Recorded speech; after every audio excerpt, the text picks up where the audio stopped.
welcome to the Plain Talk Podcast. I'm your host, Rob Port. Coming up later in the show, we're going to have an interview with United States Senator John Hoeven, Republican from North Dakota.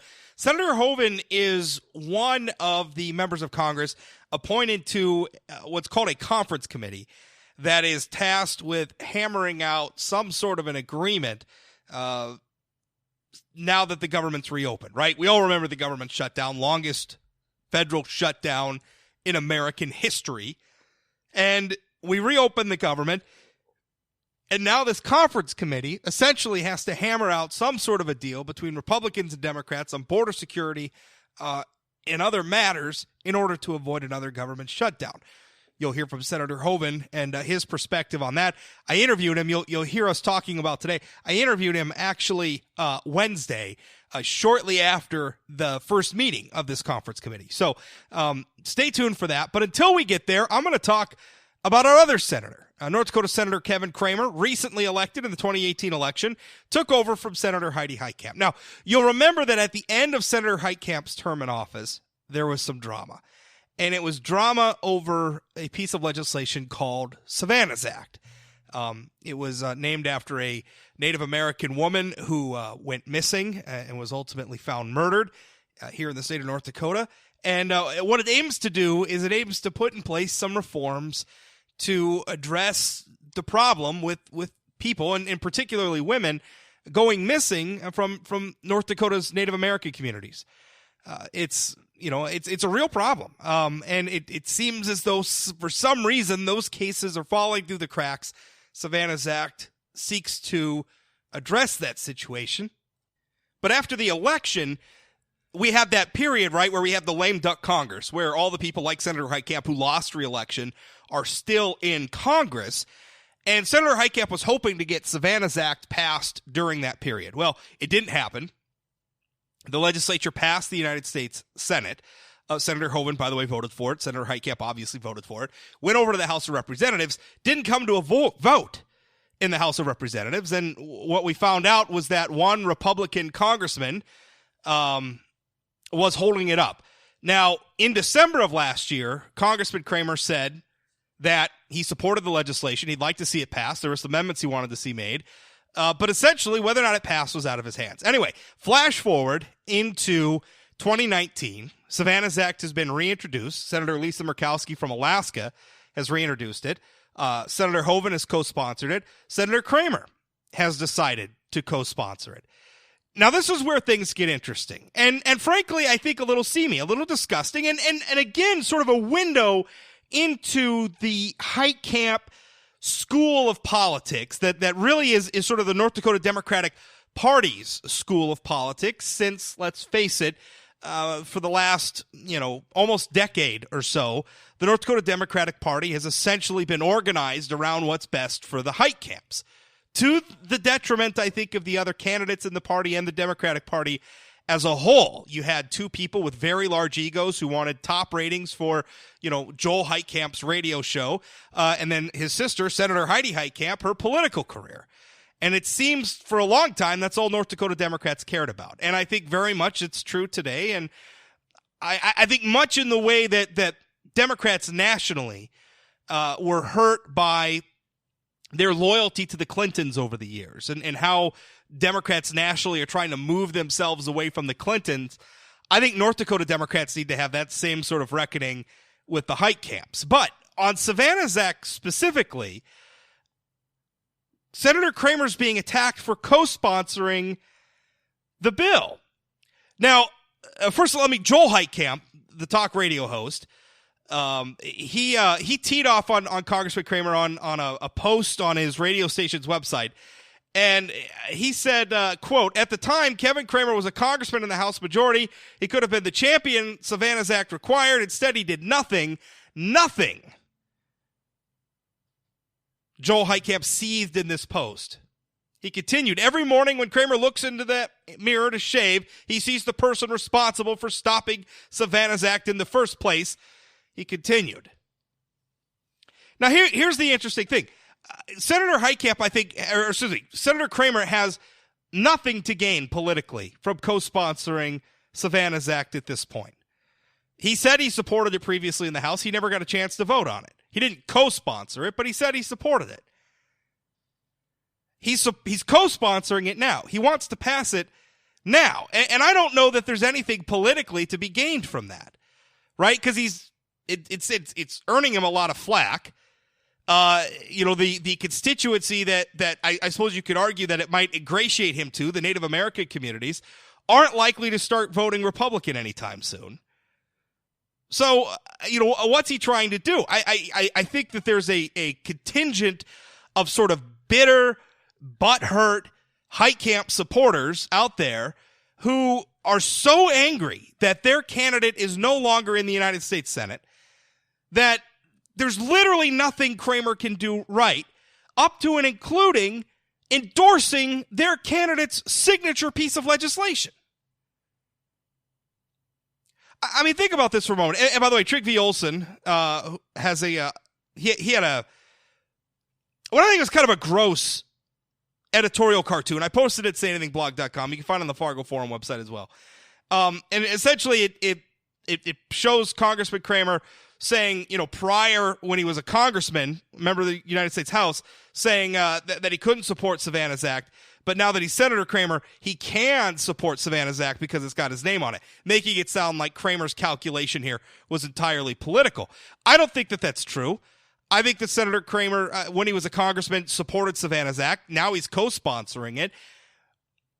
But even stipulating for a moment that that's true, right? Stipulating for a moment that Cramer is trying to pull off some crass political maneuver here and win himself, whatever, the envy of some constituency or some faction or whatever. I don't know. If that's really his motivation, who cares?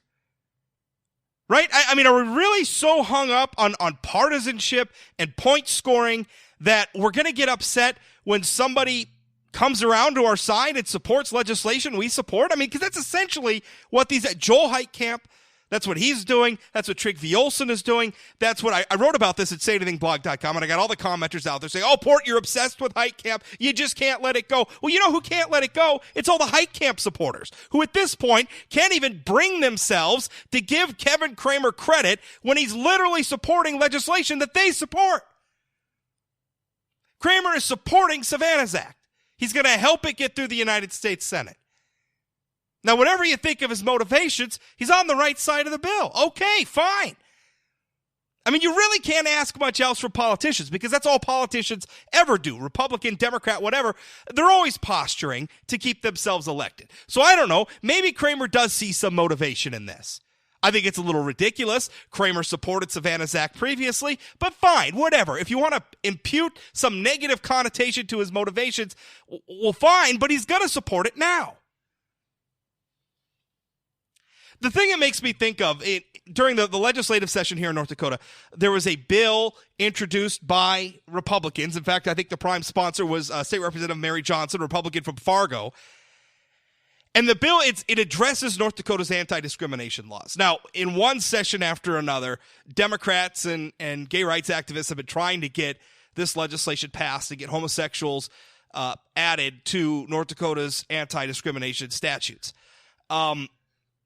And those bills have been voted down. So what the Republican bill does, what Johnson's bill does, is it takes the parts that Representative Johnson feels can pass and puts them in a bill and puts it out there saying, okay, well, let's at least pass this much. And what do we get from the gay rights activists is they all start freaking out saying, oh, we can't support this bill. It's not inclusive. It doesn't include transgender people. You know, they got a parade of reasons not to support this bill. And again, I think that's just partisanship. I think that's just left-wing activists being unwilling to compromise and work with Republicans to pass what's possible to be passed. Politics is the art of the possible. Right? You know, you've probably heard that saying. Politics is the art of the possible. Because at the end of the day, people don't agree in politics. Democrats, Republicans see the world differently. And even within the Republican faction and the Democratic faction, there are additional factions, sub-factions, if you will, that don't even necessarily agree with one another within those parties. That's the way politics is. And so a lot of times, to be successful in politics, what you have to do is you have to identify the areas where you can agree. And you have to identify the areas where you can actually pass some legislation and pass a policy and accomplish some things, because that's all it is. The rest of it, if people aren't going to compromise, it's just not going to happen. From a certain perspective, that's what's so troubling about this government shutdown at the national level, is who knows if we're ever going to be able to agree on a border wall. You'll hear Senator Hoeven and I talk about it here in a little bit, but when Nancy Pelosi, Speaker of the House Nancy Pelosi, is saying a border wall is immoral, and meanwhile you've got President Trump saying that this conference committee that Senator Hoeven is on is wasting their time if they don't consider a border wall, you got to wonder, how are they ever going to, what's possible from those positions? But let's come back to Savannah's Act. What's possible in Savannah's Act is Republicans passing it, because the primary sponsor on a bill is a member of the majority party in the United States Senate. Both of North Dakota's Republican senators are now supporting it. Is attacking Kevin Cramer really that important to Democrats, that they can't just be thankful that Savannah's Act's now possibly on a track to get passed? Right? We're going to get our skirts up over our heads because somebody somewhere was playing partisan politics? A big surprise. In politics, somebody was playing politics. I don't even think that's what was happening with Congressman Cramer. I think Cramer supported Savannah's Act previously. He said he did. There's no evidence that he didn't. He didn't get a chance to vote on it. And I think now that he's in the Senate, he continues to support it. And I think those attacking him now are people who are just bitter because Heidi Heitkamp lost. They hate Kevin Cramer. They love Heidi Heitkamp. They wish Heidi Heitkamp was still in the Senate. Therefore, Kevin Cramer, in their eyes, could do nothing right. And if you want to talk about why we're so divided as a country, if you want to talk about why, in a lot of ways, politics are so intractable and we can't get anything done, well, it's that attitude right there. It's that attitude when the guy comes around and he co-sponsors the legislation that you want to pass. The legislation that Senator Heitkamp went out swinging on, right? I mean, that's how she spent her final days in the United States Senate, was trying to get that bill passed. Instead of just being thankful, instead of just being happy that maybe the policy is going to be on track to be implemented now, no, we got to attack Kevin Cramer because he plays for the wrong team.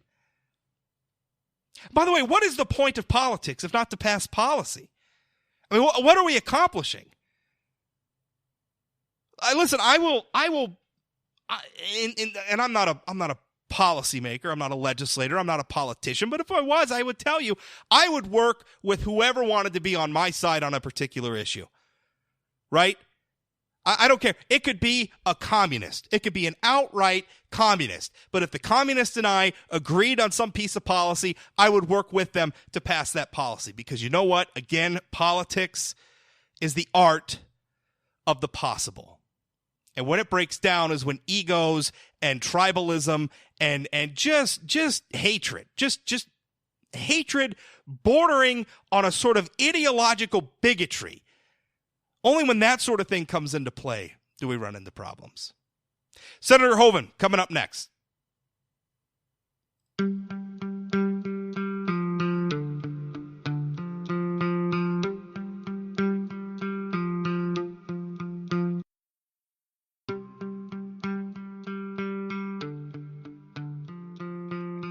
I have Senator John Hoeven with me. Now, Senator Hoeven, you are one of the appointees to what's being called the Homeland Security Appropriations Conference Committee. But essentially, and I guess you could correct me if I'm wrong, this committee is tasked with coming up with some sort of a compromise so that we can avoid another government shutdown in the near future. And you guys just had your first meeting today, as a matter of fact. Yeah, that's exactly right. Essentially, we're trying to come up with a Homeland Security funding package. And if we can do that, then we think we'll be able to move the rest of the appropriation bills to fund the remaining 25% of government out through the September 30th, the full fiscal year. We have a lot of agreement on the other bills, so the key is we can come up with a solution on Homeland Security. Now, in your statement on today's meeting, you said, I quote, "We need strong border security, including physical barriers, technology, and additional border security and law enforcement personnel. Not only do we need all three to secure the border, but these provisions have had bipartisan support in the past and are priorities laid out by our border security professionals." Now, that puts you in line with something that President Trump posted on Twitter yesterday. He said, I quote, "If the committee of Republicans and Democrats now meeting on border security is not discussing or contemplating a wall or physical barrier, they are wasting our time." So tell me, after this first meeting, are we wasting our time? Is the other side gonna come to some sort of agreement on a physical barrier? Because it sure seems like President Trump's saying that's the hill he's going to die on. Well, I think we have a chance to get to a solution here, and I sure hope we do. What we talked about, and pretty much across the board, everyone agreed we need strong border security. Now, the three things that go into that are people, technology, and a border barrier. Obviously, some of the members, particularly Democrats, were minimizing what's needed in a border barrier. Point I made is, one, look, you're going to have all three in order to get a deal here. And number two, let's get the professionals in, the career customs and border protection people, border patrol people, and let's hear from them, because they will tell us that they want all three, including a border barrier. That takes the politics out, and you do what the professionals need, and they're the ones out there getting the job done every day. Well, sure. I'm not tied to the wall. And frankly, I mean, for all that the president talks about a wall, I don't think President Trump's necessarily tied to a wall. Whether I think he's tied to some sort of a physical barrier, but it doesn't have to be like a concrete wall. I think, like you said, right. Professionals, tell us what you need. What can we do to secure the border as a part of a larger package on immigration, as a part of a larger package to get our government reopened? Yeah, that's exactly it. The president has said it doesn't need to be a concrete wall, and it doesn't need to be a wall from sea to sea. And he's saying barrier now because, Democrats have said, can't be a wall. Well, fine, call it a border barrier then, and you put it where you need it. And the fact is, both Republicans and Democrats have voted for border barrier before. Again, call it fence, call it whatever you want. Under President Obama, about 135 miles of border barrier. Under President Bush, almost 500 miles. And even back under Clinton, about 60 miles of border barrier. So again, we should be able to get funding for a border barrier where it's needed, in the way it's needed, along with technology and people. Now, we have from the other side, and specifically Speaker of the House Nancy Pelosi, I mean, she said she considers a border wall to be immoral. Now, I understand we're playing some games with semantics, whether we're calling it a wall or a barrier, but how do you, I mean, if that's the position, and certainly I know that Speaker Pelosi probably doesn't speak for all Democrats, but she is the leader of the House of Representatives. If she's saying that a wall is immoral, how do you find common ground with that? Well, yeah, I don't even understand that. I mean, good heavens, there's a wall, barrier, whatever you want to call it, south of San Diego. I've been down there, and it's very important and very necessary for border security there. There's, we have 654 miles of barrier and wall, and that doesn't work. Her comment there just doesn't work, and we have to get beyond that, and her caucus has to get beyond that in order for us to get agreement. And border security is fundamental to national security. It is one of the very primary responsibilities of government. And I think that this issue is a long-term, very important issue that needs to be resolved. So it's not just part of funding the government for this year. This is part of making sure we get national security right. Are Republicans in a position, because we did the government shutdown, and President Trump, even before the shutdown, he's out there saying, blame me for it, I'll take responsibility for it, but I want the wall. So government shuts down, longest shutdown in American history. We now have it reopened, and we're doing some negotiating, which obviously you're at the center of, but have Republicans lost their position? I mean, now that it seems to me the whole point is shutting down the government, and I don't like the government shutting down, but if you're going to do it, politically, the point is it's an inflection point, right? It's leverage. It's, we're going to shut the government down, and there's going to be pain until we agree or we find some sort of compromise. If we've reopened the government and now we're still saying, well, we still want a wall, and the other side's still saying, well, the wall's immoral, then have Republicans lost their leverage? No one wants a government shutdown, but what Democrats were saying is they refused to negotiate because we were in shutdown. So the president agreed that we'd put a temporary funding piece in place to cover the 25% of government that hasn't been funded for this year. And then the Democrats had said they would negotiate. So now we're going to find out, are they going to negotiate or not? And I'm hopeful that they will. The things we've put on the table, the things the president has put on the table, include not just things that he wants or Republicans want. It also includes things that Democrats have said they want. That's what compromise is all about. And Sure. they're things that the Democrats have voted for before.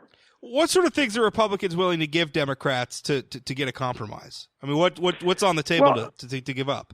Yeah, well, I think, again, and we don't know if this is going to be a deal just focused on border security or if we're going to need to go beyond that. The president offered a number of things in his compromise proposal that I think are very fair and that the Democrats have said they wanted. So it's not just funding for border security, including a barrier. He also offered money for humanitarian assistance.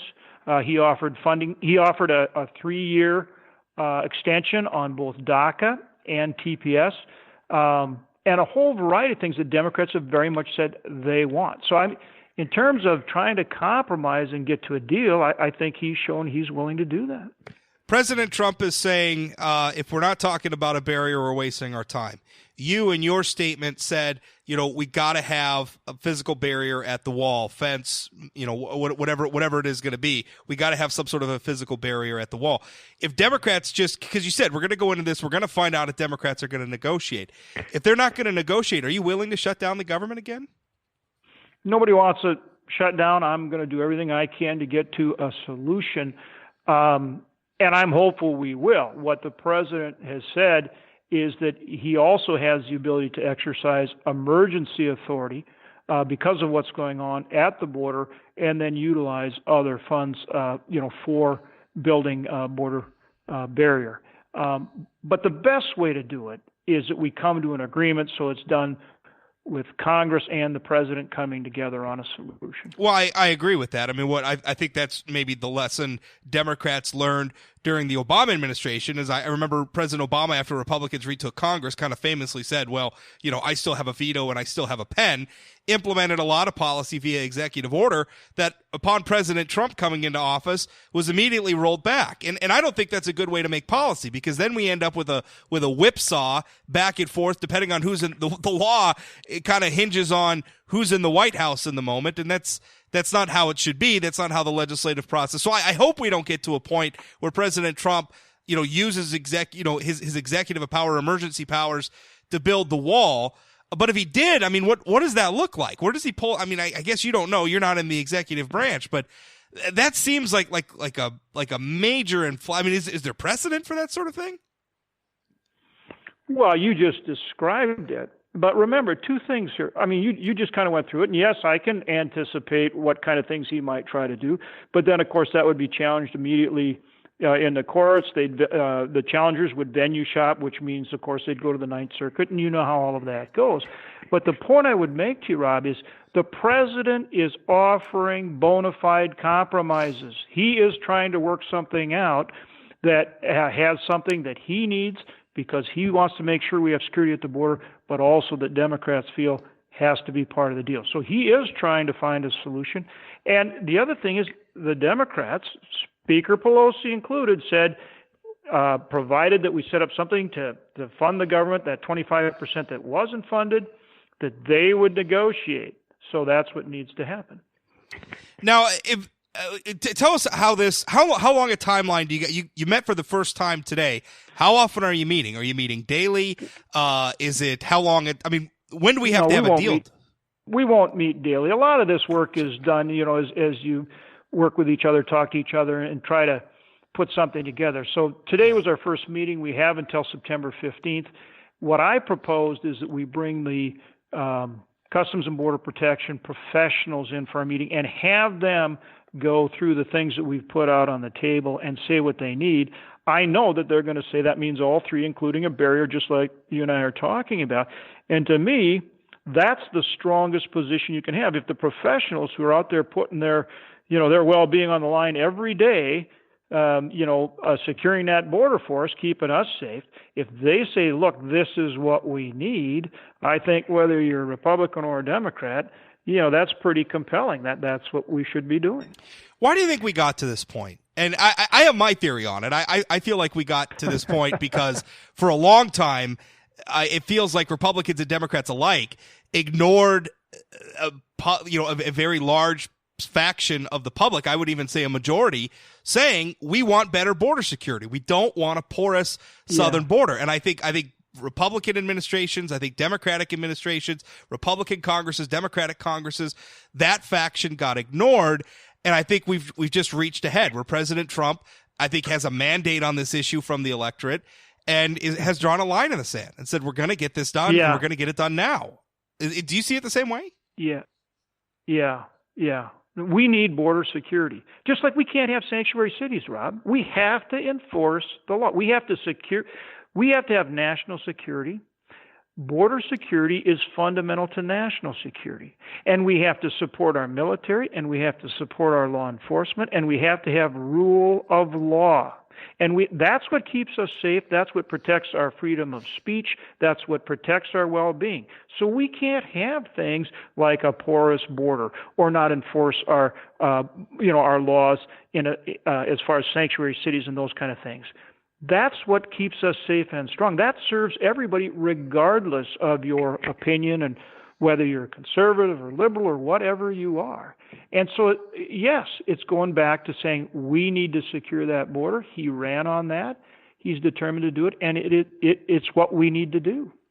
So why, obviously, secure the border? I've long felt that we should have a tall fence or a tall wall, proverbially at the border, but also a wide fence. I mean, to me, that seems like just such an obvious avenue for compromise and say, let's make it as impossible. Let's make it almost impossible to illegally immigrate, but also make it easier to legally immigrate, right? Because I want legal immigration. Why has that been so hard? That path seems obvious.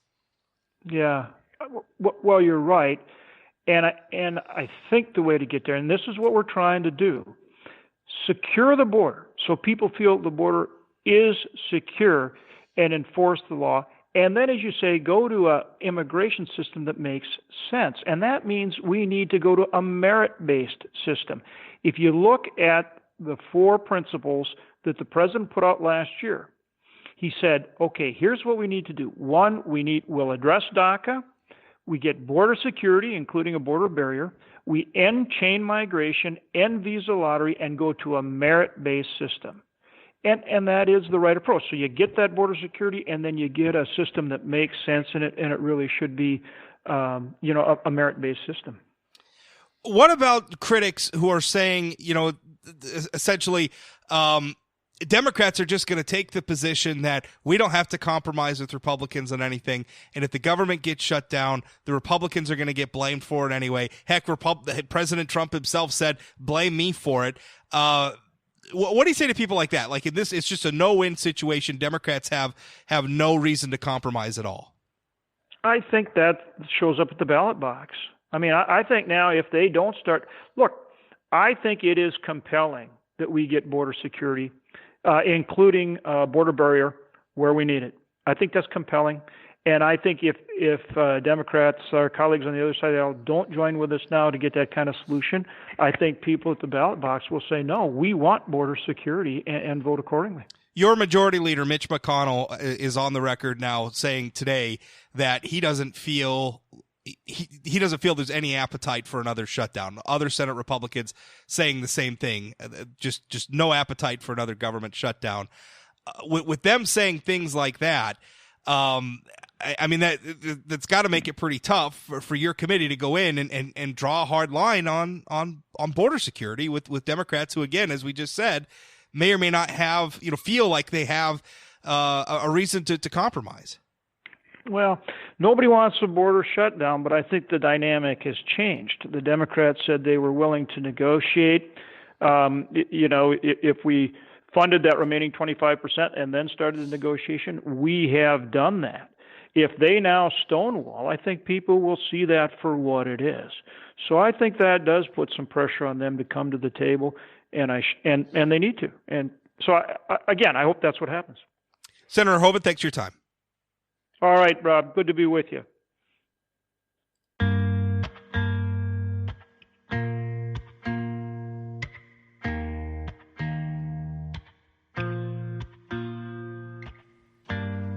That's it for the Plain Talk Podcast today. Remember, new episodes come out Monday through Friday, right away in the morning. In fact, I schedule them to post at 4 a.m. I don't actually get up at 4 a.m. to make the donuts, as it were. No, I schedule them to post at 4 a.m. And then if you subscribe to the podcast via services like Spotify, iTunes, Google Podcasts, Pocket Casts, the service of your choice, it could be delivered immediately to your device. It could be ready for you. So in the morning when you're eating your eggs, you're combing your hair, you're getting dressed for work, you could be listening to this podcast. If you go to sayanythingblog.com, you click the Plain Talk Podcast link at the top. You'll see all the different links for getting subscribed, getting signed up, or you can just follow the podcast at sayanythingblog.com. That's not a bad way to do it either. Thanks for listening. We'll talk again.